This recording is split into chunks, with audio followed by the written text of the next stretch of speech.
દાહોદ જિલ્લામાં અકસ્માતોનું પ્રમાણ ખૂબ જ વધી રહેલું છે, જેનું મુખ્ય કારણ જે અમારા તપાસ દરમિયાન જાણવા મળેલું છે કે જે 2 વ્હીલર અને 4 વ્હીલર વાહનો પર જઈ રહ્યા છે, જે નવયુવાનો જે 20-22 વર્ષના છે,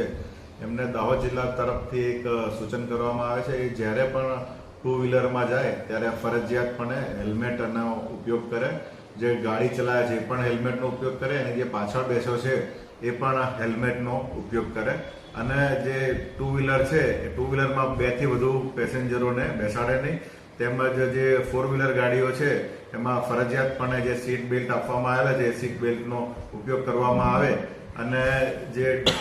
વાહન ચલાવવાની જે સ્પીડ છે એ સ્પીડની મર્યાદામાં જો વાહન ચલાવવામાં આવે તો જે અકસ્માતો જે થઈ રહ્યા છે અકસ્માતો પણ ઓટોમેટિક જે છે નિયંત્રણમાં આવી શકે. અને હાલમાં જો અત્યારે જો ઘટના ઘટિત થઈ છે તમારા વિસ્તારમાં, આના વિશે શું કહેવા માંગુ છે? હાલમાં લખનપુર ખાતે એક ફેટલ એક્સિડન્ટનો બનાવ બનેલો હતો, જેમાં મોટરસાઇકલ એક એક્સેસ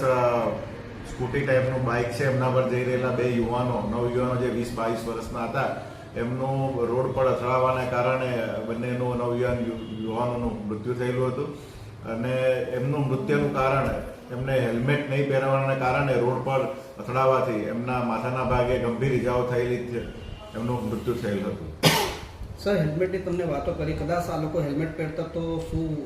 જીવ બચી શકતો હતો? હા, હેલ્મેટ પહેરવાથી તમે સારા ક્વોલિટીનું ISI માર્કવાળું જો હેલ્મેટ પહેરવામાં આવે